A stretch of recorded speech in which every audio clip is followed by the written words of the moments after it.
Hey there guys, I've been getting a lot of comments and private messages recently regarding my health. Some of those have been genuinely positive comments, and others have expressed some concern about my change in my appearance over this past 6 months or so. And I kind of wanted to address some of those issues and talk a little bit about my fitness and health journey in 2022. Now, starting in early 2022, I started taking stock of my fitness and health, and my weight had really ballooned over the past few years up to 190 pounds, which is the heaviest I'd ever been.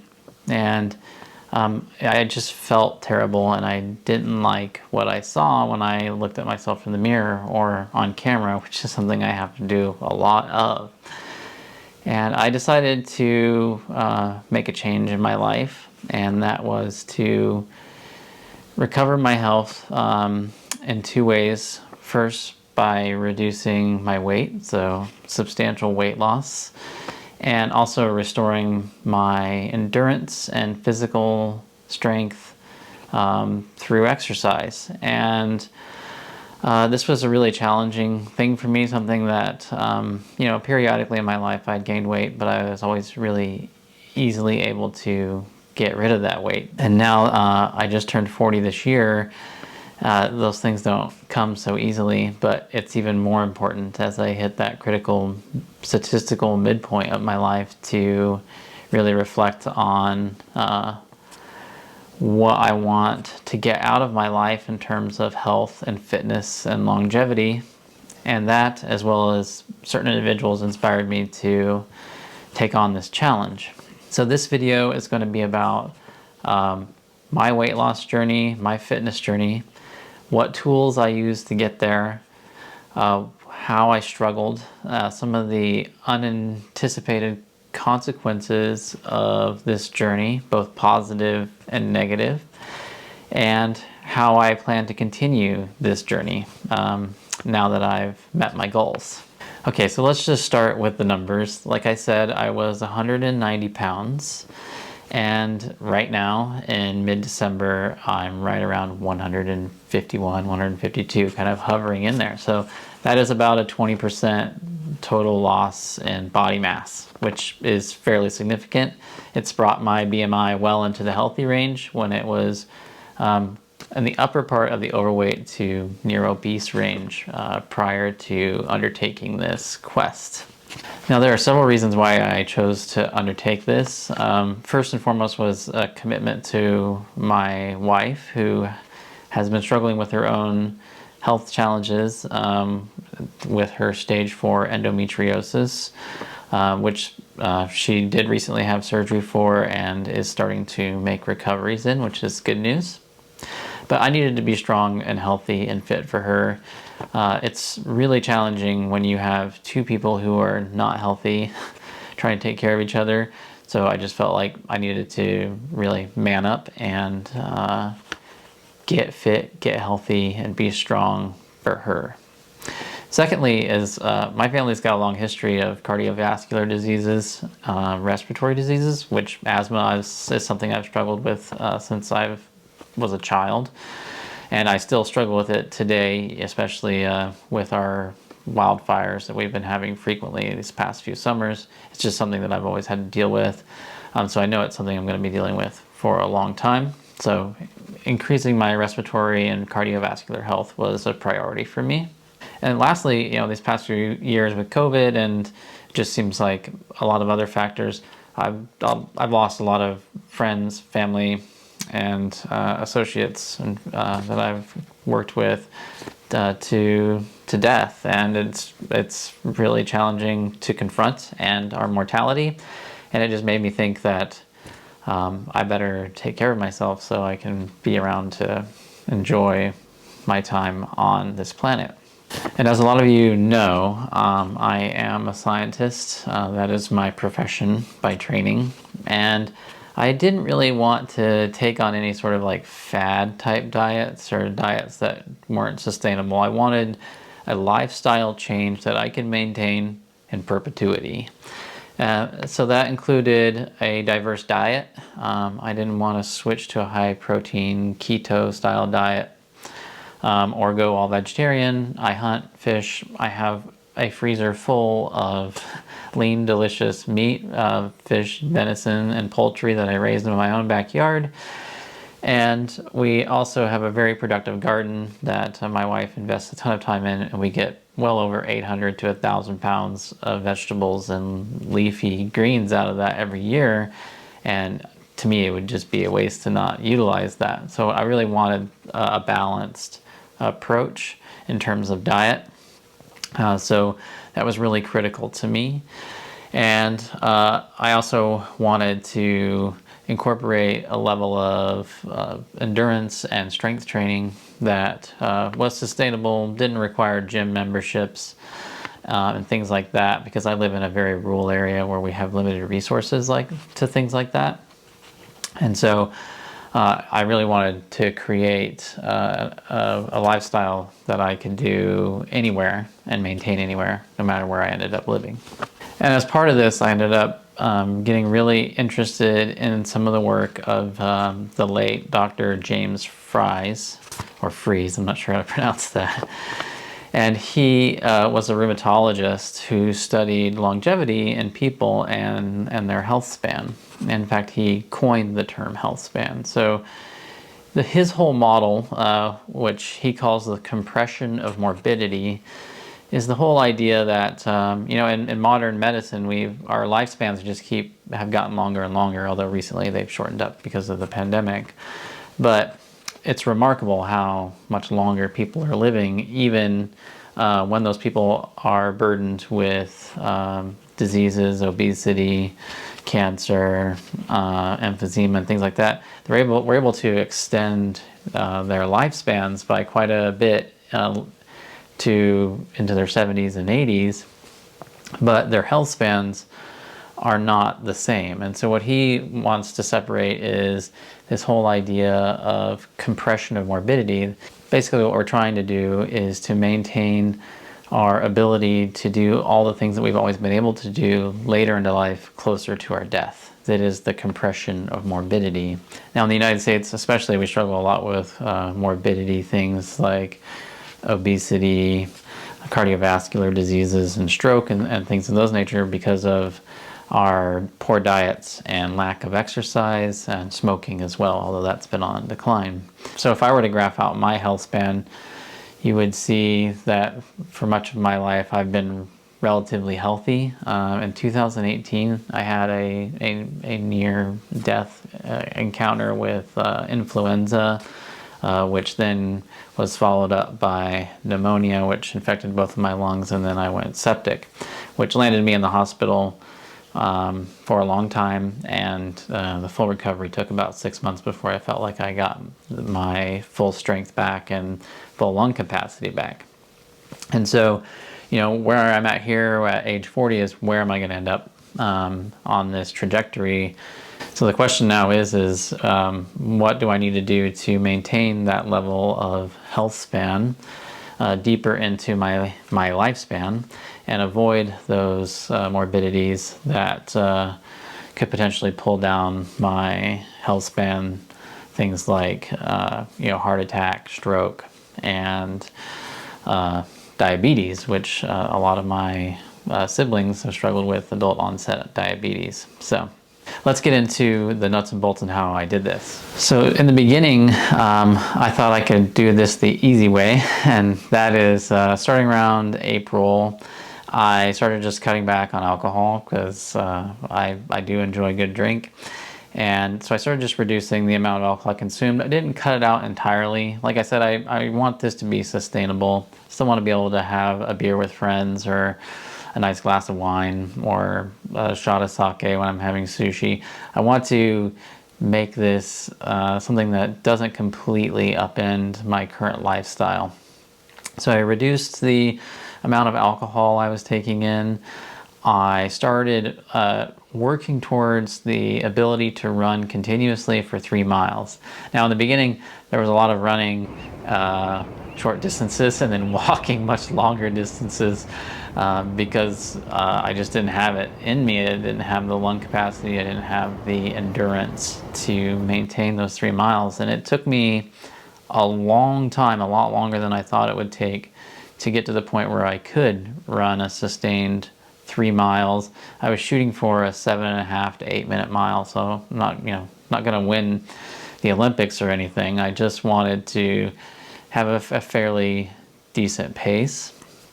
And then another thing is I started recapturing work, physical labor. And I did that just by making small changes in my life, parking further away in parking lots, not using wheeled carts, but always carrying heavier things rather than pushing them around. Just doing these tiny things started to make a difference in terms of my caloric needs, which helped to drive my weight down.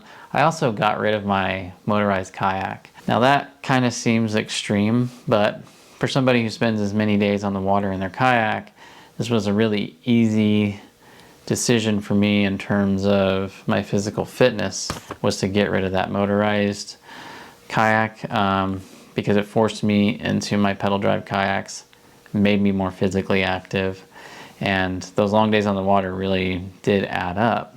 By just doing those things, I went from 190 pounds to 177 pounds from April to the end of June.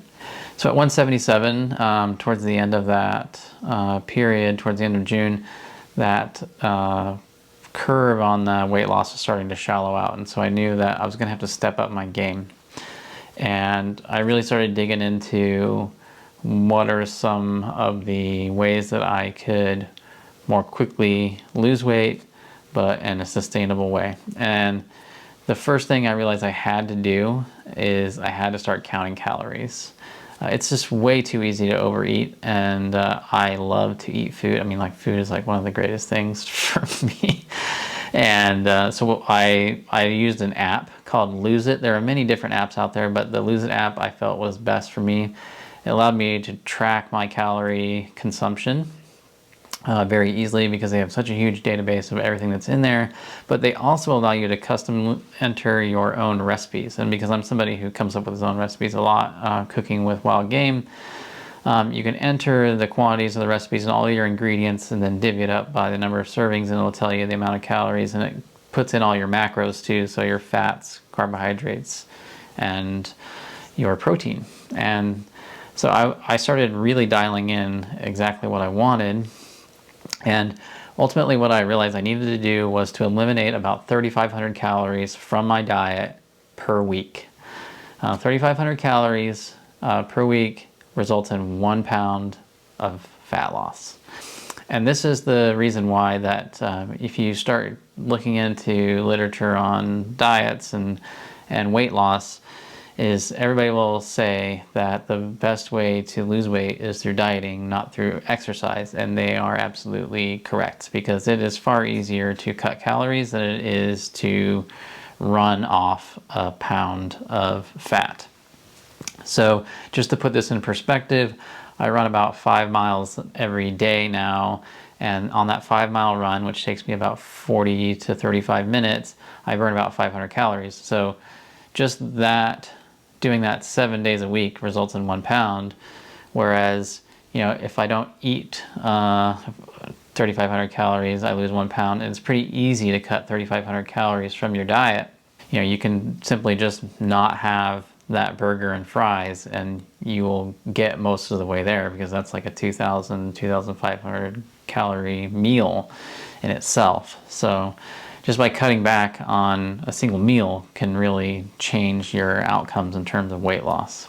So in reducing my calorie count by 3,500 calories per week, I was going to shave off 1 pound per week, and then I was hoping through the exercise I'd pick up a little bit of extra, so that I would be looking at somewhere in the 5 to 9 pounds of weight loss per month category. But one of the things I realized, that there's an inherent danger in doing this, and that you can squash your metabolism, right? So the human body and its metabolism is very, what we call, plastic. It can change depending on its conditions and what it's experiencing, just like any animals can. And the risk with suppressing your calorie count for too long is that your body will, in response, will pull down its metabolism. It'll slow it down. That'll make you feel more fatigued, but it'll also cause you to put more weight back on more quickly once you hit your maintenance weight and you start throttling back up your calorie count. So in order to counter this, I utilized a dieting approach called zigzag dieting, and that is where 5 days a week I had a very low calorie count. So this was like 1900 calories. And then 2 days a week I zagged. I call those, the zig days are my low calorie days, and on my zag days, the high calorie days, I would have an extra 300 or so calories to work with, or a little more. And still overall I was reducing 3,500 calories per week, but there's a couple days a week I could eat a little more. This is good both, I would say, spiritually, because then you get to look forward to those days that you can eat a little bit more. You might have some dark chocolates or a glass of wine or something like that on those days. But it's also good because it keeps your body on its toes in terms of its metabolism. And so I found that this method worked really well for me in terms of making it sustainable. It also gives you some flexibility, right? So if you decide to go out out to dinner with friends, or out on a dinner date with your spouse or partner, then you don't have to feel too guilty about it, because you can just make that night your zag night. You can eat a little bit more. It's not a big deal, because then you can go right back to your zig days the rest of the week to reduce your calorie count for the week. Now, another thing that I stumbled upon when going through my research was this concept of intermittent fasting. And intermittent fasting is essentially depriving your body of food or nutrients for a certain period of time that results in the body metabolically switching to greater consumption of fat. And I didn't want to do these long 24-hour fasting attempts. It just wasn't sustainable for me. I am a very physically active person. I kayak, fish, I hike, and I just couldn't, I didn't really want to deal with any sort of fatigue associated with that. But what I did use was a fasting approach called the 16-8, which is basically I can eat for 8 hours. Again, this is within the constraints of my caloric diet restrictions, and I would eat for 8 hours, and then I would fast for 16 hours. I did this 5 times a week, and I varied up the days on which it occurred just randomly. And a couple things with intermittent fasting is that it can increase the body's use of fat, but for me it also just constrained the amount of hours I could eat. And so by eating in a more compressed schedule, I was more satiated during that period, and I tended to not overeat as much. And this allowed me to meet my calorie goals really much more easily, because I set my schedule from 11 a.m. to 7 p.m. in terms of eating, and then I wouldn't eat anything from 7 until 11 the next day. I would allow myself, like tea or coffee. You can have a little bit of creamer in there. It's, a handful of calories isn't going to kick your body out of a fast. I also started in July increasing my strength training, doing 2 to 3 times a week. I was doing light weight training, and I started increasing the amount of running I was doing. So by the end of July, I was finally running 3 miles nonstop. I started increasing that towards 5 miles in September, and the weight really just started to plummet off, and I was pulling off anywhere from 8 to 9 pounds a month, starting July on. And by the end of October, I had hit my goal of 35 pounds of weight loss at 155, and it kept going. And the more it kept going, the better I kept feeling, until finally I got down around like 152, 151. That felt amazing when I was running, but I felt a little bit more feeble when I was doing the weights. So I've decided to pull it back up and hover right around 153. I feel like that's a really good balance for me in terms of my strength, or what I like to call power, which I'll talk about more in a sec, and my endurance abilities. And of course, I feel really good. I feel amazing. So after figuring out my maintenance weight, you know, I'm still continuing to lose a little bit of weight around the waist, and my waist is working downwards from where it originally was probably around 33 down to 29. So I've really shrunk up around the waist, and I just feel absolutely amazing in terms of my physical abilities and strength. I went and did some hiking in the fall in the mountains, and it's really shocking how different you feel moving through the mountains when you have 20% less of you that you're carrying up through there. So it's been a really gratifying outcome. Of course, one of the things I wanted to touch on was that, you know, there's a lot of things that people don't talk about when they talk about this sort of dieting and exercise approach, is that there are many positive outcomes in terms of how you will physically feel, how others perceive you in terms of your health. There's also, of course, the long benefits to your health span. And while there are no guarantees, you know, exercise and a healthy diet, balanced diet, and an optimal body weight certainly are correlated well with staving off things like diabetes, cardiovascular diseases, inflammatory diseases like arthritis and Alzheimer's as well. So those are all good long-term benefits. My wife's really happy with it. I get a lot more hands on the body than I used to. So those are all really good positive outcomes. But there are some things I did want to talk about that I did really struggle with.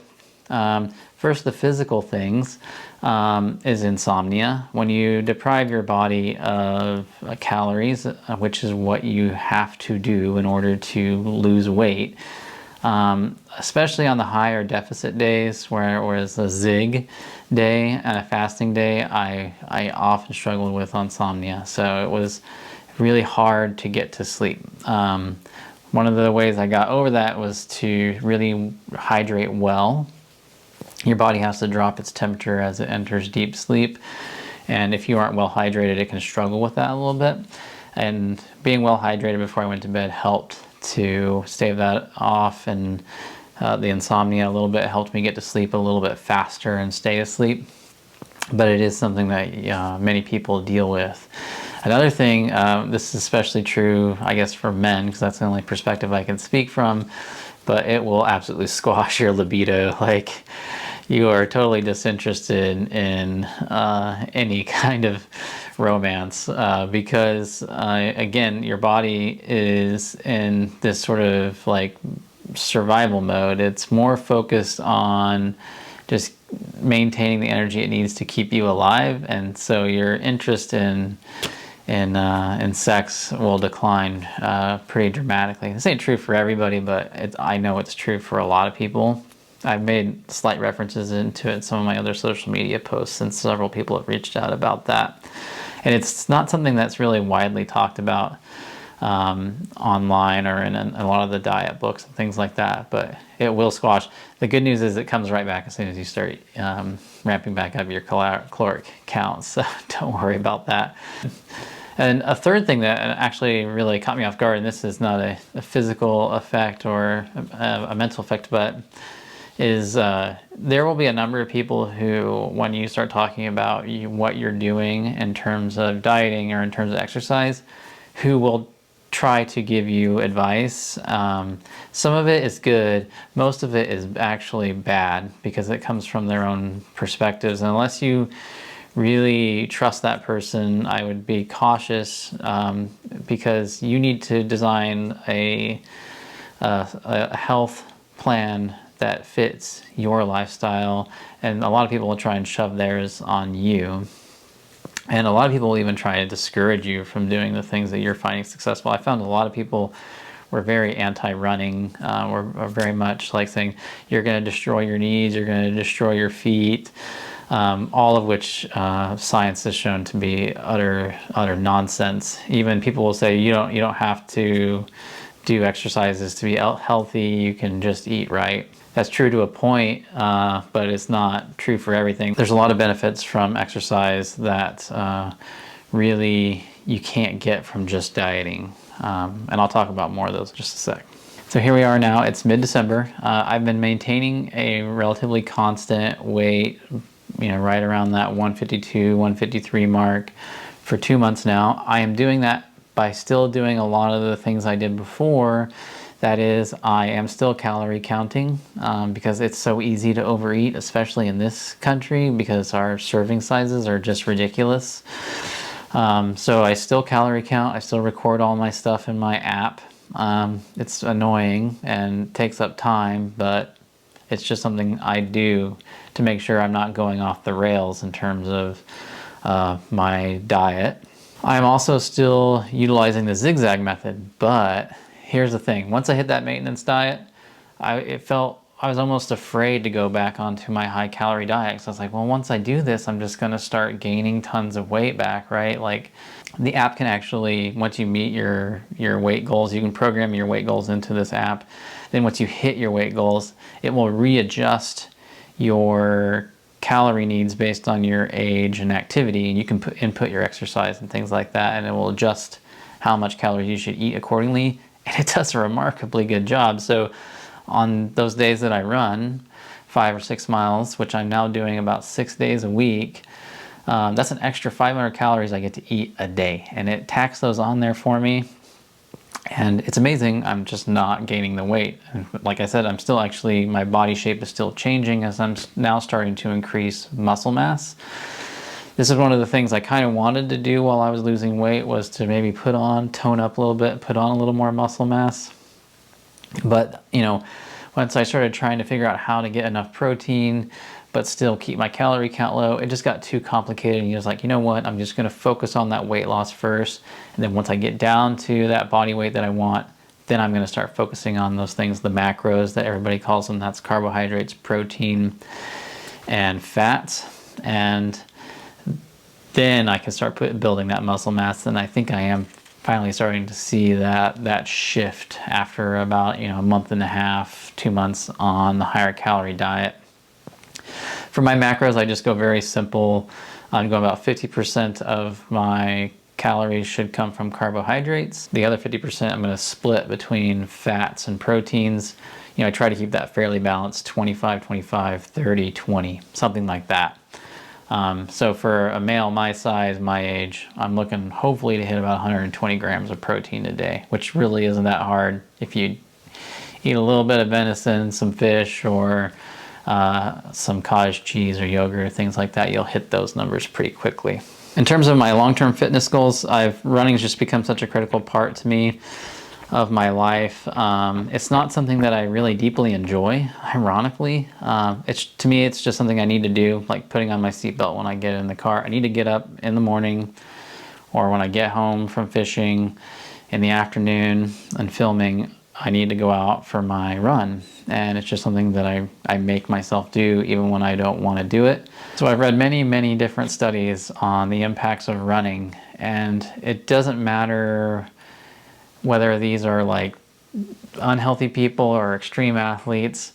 The people who live the longest are the people who run the most frequently. And that just seems to be a standard trend across all of these studies, is the runners live the longest. It doesn't guarantee you a long life, but they tended to have a longer health span and a slightly longer lifespan. So running is still the one thing that I am going to stick with to the greatest extent, because I think that it gives me my best odds in terms of health span. That being said, I'm still strength training 3 to 4 times a week, and I'm really focusing on upper body, lower back, and my quads and hamstrings. These are the muscles that I'm most heavily engaging when I'm loading and unloading heavy kayaks, which is something I want to be doing for a long time. And another thing that's really inspired my strength training is this book right here. It's called Exercise, from Daniel Lieberman. He's an evolutionary biologist that studies how different animals and different cultures, like hunter-gatherers and farmers and things like that, in terms of their physical health and outcomes. He looks at all the things that they do in terms of their physical activity, but he really focuses a lot on running and also on strength and power. And one of the things he convinced me is that I actually am more interested in being powerful, not strong. So strong people are people who can lift an exceedingly large amount of weight one time and slowly, right? So a lot of bodybuilders do this. I think a lot of guys do this. Like, you get jacked up, you get these big, red muscle, and they're like, I can, bench press 300 pounds or 400 pounds or something crazy like that. I'm actually not interested in that. I'm actually more interested in power, which is the ability to lift a substantial amount of weight, but do that several times over and quickly.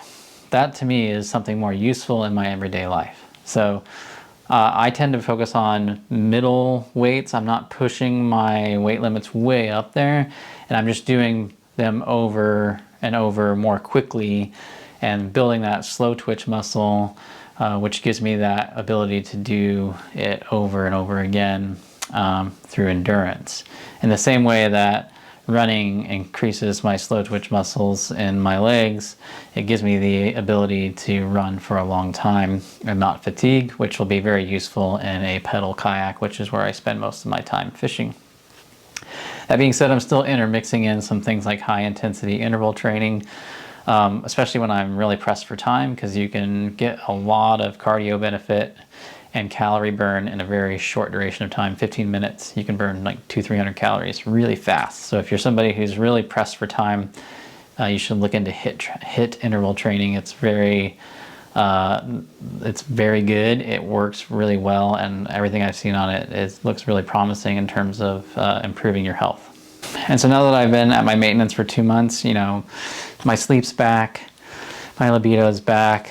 I just feel really good physically, and I've rewarded myself, with things like bought myself some new clothes that actually fit, so I don't look like I'm wearing baggy stuff.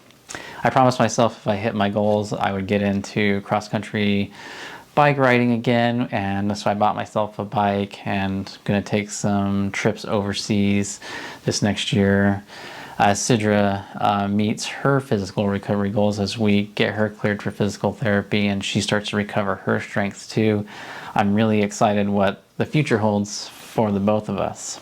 Now, I know this is a bit of a strange video for me to do, and it's very much outside of my comfort zone. Even if it costs me lots of subscribers, I don't care.